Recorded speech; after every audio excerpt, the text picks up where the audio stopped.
UFO researchers have long suspected that a government cover-up has prevented the public from knowing the full story about visitors from other planets. In 1973, for instance, the director of the FBI denied that his agency had ever investigated UFOs. In 1976, the agency released more than 1,100 pages of UFO information that it had collected over many years. What forced the disclosure? It was the Freedom of Information Act. Tonight, in part 3 of our series, UFOs, the Best Evidence, George Knapp reports on other secrets that have been pried out of the government. UFO skeptics often ask, if there are aliens visiting Earth, why don't they announce themselves by flying over the White House? The answer is, UFOs did fly over the White House twice. It happened in July 1952. As the New York Times reported, 7 eerie glowing objects were spotted by pilots in the air and people on the ground. 12 different radar operators tracked the UFOs at speeds of up to 7,000 miles per hour. A week later, the objects were back again. When jets were scrambled, the lights either disappeared or zoomed away. The Air Force explained that what everyone had seen was a temperature inversion. To a man, the radar operators disagreed, but the official explanation is the one that stuck. Government explanations of UFOs are often just plain wrong. In 1965, thousands of people from Canada to Mexico watched a formation of UFOs maneuver in the skies. The Air Force said it was the constellation Orion, even though at the time Orion could only be seen from the other side of the planet. A UFO landing at White Sands Missile Base was said to be a sighting of the planet Venus, to which one UFO buff responded, "It was unforgettable the night Venus landed on the gypsum flats of New Mexico." The standing joke in UFO circles is that for every 200 UFO sightings, the Air Force can explain away 201. The possibility that our government might withhold or distort information about UFOs might seem far-fetched until you read the mountains of evidence compiled from the government's own files, evidence that strongly suggests a cover-up. The U.S. military first started seeing UFOs in World War II. Pilots called them Foo fighters. We thought they were a German secret weapon. The Germans thought they were ours. An explosion of civilian sightings in 1947 caught the military by surprise. Secret investigations were begun. A joint study by the FBI and Army concluded the flying saucer situation is not all imaginary. Something is really flying around. That report was kept secret until 1976. Yes, there was a degree of secrecy. In certain cases, there might be sightings on radar, and we didn't want the Russians to know we had a radar here or a radar there. Class is correct, but only to a point, because most of the early UFO sightings were by eyewitnesses, not radar. In New Mexico, for instance, over a 2-year period, dozens of people reported seeing green fireballs over sensitive military installations. But when radar and cameras were dispatched to those installations, the fireballs mysteriously shifted someplace else. A 1949 study by scientists at Los Alamos Lab stated the fireballs deserve serious consideration. Come on, we gotta get out. Wait, let him go. They'll never believe him. You fools, you're in danger! Can't you see? They're after you! They're after all of us! They're here already! Some have suggested the saucer craze of the 40s and 50s was a byproduct of Cold War tensions and fears. Both the U.S. and the USSR conducted secret studies to find out if the other side was behind the UFOs, and both concluded early on that the capabilities of the flying discs seemed beyond human technology. This secret report, done in 1948 by the Air Force and Naval Intelligence, is among the most fascinating UFO documents ever to surface, because it wasn't supposed to exist. A confidential memo at the end of the report ordered that all copies should be destroyed, but one copy survived and was finally pried out of the Pentagon in 1985. It's a study of more than 200 of the earliest UFO sightings, including one that occurred in June 1947 near Lake Mead. An Air Force pilot saw a formation of 6 UFOs. The report notes the UFOs are some type of flying craft, not weather balloons or hallucinations, that sighting reports were made by experienced personnel, and that the origin of flying saucers is not ascertainable. The overall effort to study saucers was called Project Sign, with headquarters at Wright Field in Ohio. In 1949, Sign personnel wrote a top-secret report concluding UFOs were extraterrestrial craft. When the report made it to the desk of Chief of Staff General Hoyt Vandenberg, though, he rejected it and ordered all copies burned. This rejection from the top was, in the view of many, the death knell for objective study of UFOs. A few weeks later, Project Sign produced another final report saying its findings were inconclusive. That report was accepted, and soon after, Project Sign became Project Grudge. Grudge evaluated reports on the premise that UFOs could not exist. According to a later report by the Library of Congress, it was the job of Grudge to explain them all. Despite this slant, 23% of Grudge cases remained a mystery. Grudge staffers decided these cases were psychologically motivated, the first official declaration that people who see UFOs are crazy. The government established an intensive program of ridicule against anyone who said they saw flying saucers,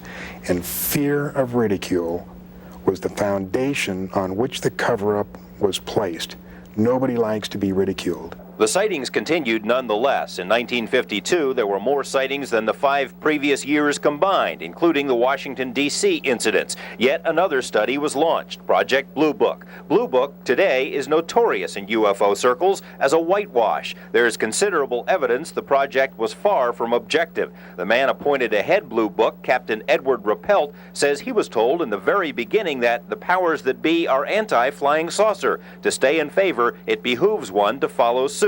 Rappelt later resigned from the military and wrote a book about what he says was the Blue Book cover-up and the reality of flying saucers. The continued increase in UFO sightings was a source of concern to the CIA, and a new strategy was born, debunking. A group of CIA-connected scientists was assembled in secret to evaluate UFOs. The so-called Robertson panel spent all of 12 hours in a roundtable discussion about a handful of UFO cases. The panel concluded that UFOs are not a threat to national security, but that continued reporting of UFOs is a threat. The recommendation? The government should take immediate steps to strip UFOs of their aura of mystery through a program of public education. The final report even used the term debunking. The debunking included spying on UFO witnesses and the infiltration of UFO organizations by the CIA and FBI. The Air Force tried to insinuate that saucers were earthly inventions by leaking information about an unwieldy craft called the Avro Disc. A 2-seater, ready soon, may be the car or chopper of the future. Help wanted, a crew of little green men. The strategy included the silencing of military personnel through intimidation. Bill Cooper served in both the Air Force and the Navy and says he and 3 other sailors witnessed a UFO off the coast of Hawaii. When we arrived back in port, we were debriefed by Office of Naval Intelligence officer who basically the gist of the debriefing was is you didn't see anything and you're not going to talk about anything, and if you do, you're going to be in deep trouble. A similar order was issued to hundreds of airmen at a base in Alaska who watched 2 UFOs play cat and mouse with Air Force jets. One witness, who asked to remain anonymous, recalls the order that was issued. A gag order, in essence, that what you thought you saw and heard on the previous day to this directive, you did not see and you did not hear. And it did not happen. Even retired military personnel have felt the squeeze. If you were of my vintage and you were retired from the military and someone said you open your mouth and that's the end of your retirement pay, you think not only once, but you think quite a few times. For 3 decades, the military has publicly scoffed at UFOs, but it's been another matter behind the scenes. A secret order issued to Air Force base commanders in 1960 stated UFOs should be treated as, quote, serious business, directly related to national security. Public pressure spurred Congress to hold hearings about UFOs in the mid-60s, and the Air Force decided enough is enough. It commissioned what was to be the ultimate UFO study, conducted by Edward Condon of the University of Colorado. Condon was a respected scientist, but was hardly impartial about UFOs. Before the study even began, he said in a speech that the government should get out of the UFO business. There's nothing to it. He later wrote the authors of UFO books should be horsewhipped. There is even evidence that the study's conclusions were written before the project even began. To the surprise of few, the committee declared that further study of UFOs would be a waste of time. The Air Force used this as its reason to finally end Project Blue Book. None of the evidence that I have examined would indicate any proof at all that we are being visited by extraterrestrials. We have not been hiding anything. The investigations have been made public. Call up an Air Force base today to report a UFO and you'll be told the military no longer collects such information. It all ended with Blue Book. Government documents contradict these statements. A 1969 order by Air Force General C.H. Bolander reveals that UFO reports which could affect national security are not part of the Blue Book system and should continue to be handled through standard Air Force procedure. UFO researchers have long suspected that Blue Book was merely for public consumption, that another secret UFO program existed to handle the most sensitive cases. The Bolander memo may verify these suspicions. There are other indications that the policy continues. Kirtland Air Force Base in Albuquerque has been the site of numerous UFO incidents, including 4 separate incidents in August 1980. Security police reported UFO landings in and around nuclear weapons storage areas. Base radar equipment was knocked out during the landings. A secret Air Force report about the incident states the Air Force is no longer publicly active in UFO research, but still has an interest in all UFO sightings over Air Force installations. The document also reveals that several other government agencies actively investigate legitimate sightings through covert cover.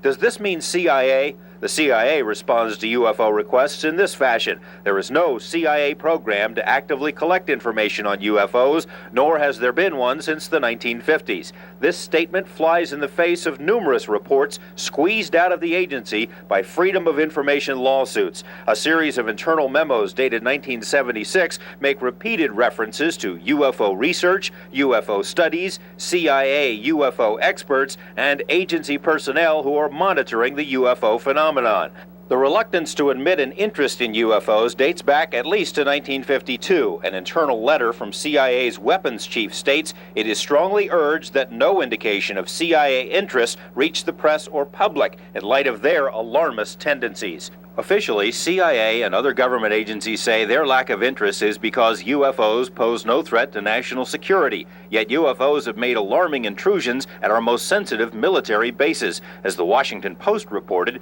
UFOs visited 5 separate nuclear missile launch sites near the Canadian border during a 2-week period in 1975, one right after the other. In at least one case, the UFOs tampered with the launch codes of ICBM missiles. Fighter planes were unable to catch the UFOs, which makes the government explanation that these were mystery helicopters seem specious. Mystery helicopters that can outrace F-16s visiting nuclear missile bases? If this isn't national security, what is? Oddly, the government has used the national security excuse to withhold UFO data. Stan Friedman and others fought all the way to the Supreme Court to get UFO documents from the National Security Agency. All they got was a summary of the documents. Here it is, legal affidavit, NSA, and so forth. The trouble is, as you start to go through this document, you rather quickly find that a lot of it isn't really there. And I won't stop because you'll see how many pages are really full of good information.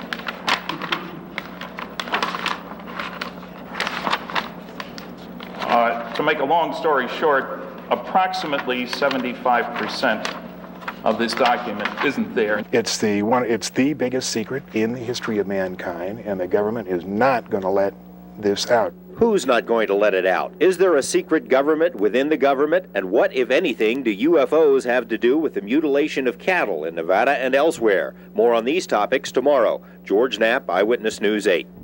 Tomorrow night, George continues a look at the UFOs and the debate about their existence. Part 4 focuses on numerous encounters between UFOs and American astronauts.